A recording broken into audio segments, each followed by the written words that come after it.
I think it's one of the best innings that I've seen. And I think that you put the two games together as well. I think you put those two match-winning innings together, and it's the reason that RCB's in the finals. So we're indebted to Virat and Chris today how well they played, because not only is it great to be on a winning side, I imagine it's a great spectacle as well. It's not slogging, it's good batsmanship, hitting the gaps, clean striking, sixes over cover, all those sorts of things is what people love to watch. So I think whilst we can sit back and be ecstatic about the win, I think it's a great spectacle for the game as well. No, we've done our research into Warner and Watson are their key players, and we thought if we could change it up with Dilshan at the top of the order, then maybe that would give us a little bit of opportunity, particularly because we lost Syed Mohammed through injury, so we needed to get some overs from someone. Dilly likes bowling with a new ball, he's very good at it, and he proved today, probably, whilst there were some amazing innings, probably the difference maker to 4 overs 1 for 10. That's staggering on this wicket. We obviously bowled well enough. They were 5 runs short. It's hard to sum up because you come off the field, you're disappointed about going for 200, and there's guys who've gone for lots of runs, but you have to be realistic and say it's an incredibly tough wicket to bowl on. The ball seems to travel, so if you can keep them under 200, you've done a good job. But there are a lot of disappointed bowlers in the room, and we've got to make sure that we're better than that for Chennai. It'll be a different wicket, probably a little bit easier for the bowlers, but we've got to do better. We've got to support the batsmen a little bit more. Well, we kept discussing that, even if we have, say, 1 or 2, 4 or 5 runs over,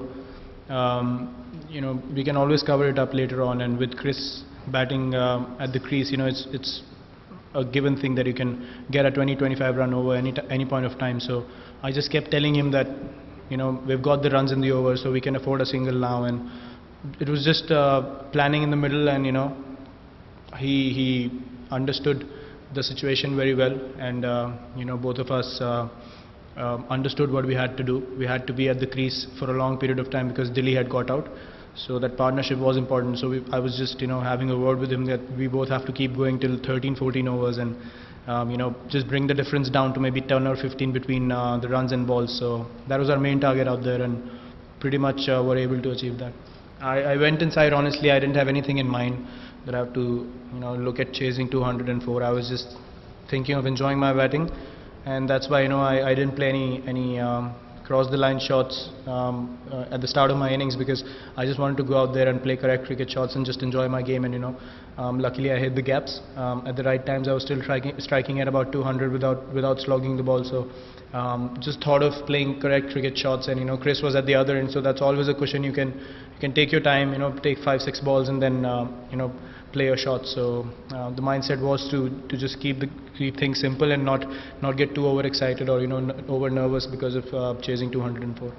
Yeah, I was charged up, but at the same time I wanted to keep myself calm, because last game also I had a rush of blood, and I wanted to hit Sean Tate for that 6, so the situation got easier. But today when the strike bowler took 2 wickets, I decided to block the next 4 balls, because he was their main guy, and he was bowling quick and good Yorkers and slow ones, and that was his last over.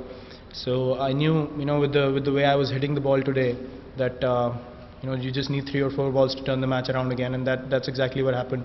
When Mitchell Starc came on, I was able to take him on because I had thought of that, and I didn't want to get overexcited and throw my wicket away, because T20 you never know. Chris and me were going really well, then the game got tense in between, even though we needed 32 of 29. So you just need to analyze and stay as calm as possible out there to chase the total like that. I'm very satisfied. There's no better feeling for a batsman than chasing that kind of a score and batting so well, and finishing in the end is really important, I guess. And as a batsman, you feel really satisfied with that kind of a performance. And I wanted to finish it off because Chris had got out, and in the last game, as you saw, we had a mini collapse, so we didn't want to take any chances. That's why I said I blocked a few as well, but I was confident within that. Given a few loose balls, we can cover it up any point of time, and that's what I told Mayank Agarwal as well when he came in, because he's had a rush of blood in the few games. So I just told him it's like a one-day match. If you score 6 runs in over, and in between we get 2-3 boundaries in like 2-3 overs, we'll win the game easily, and that was my plan. But obviously we lost wickets, so it had to change. But really satisfied because I was able to finish the game.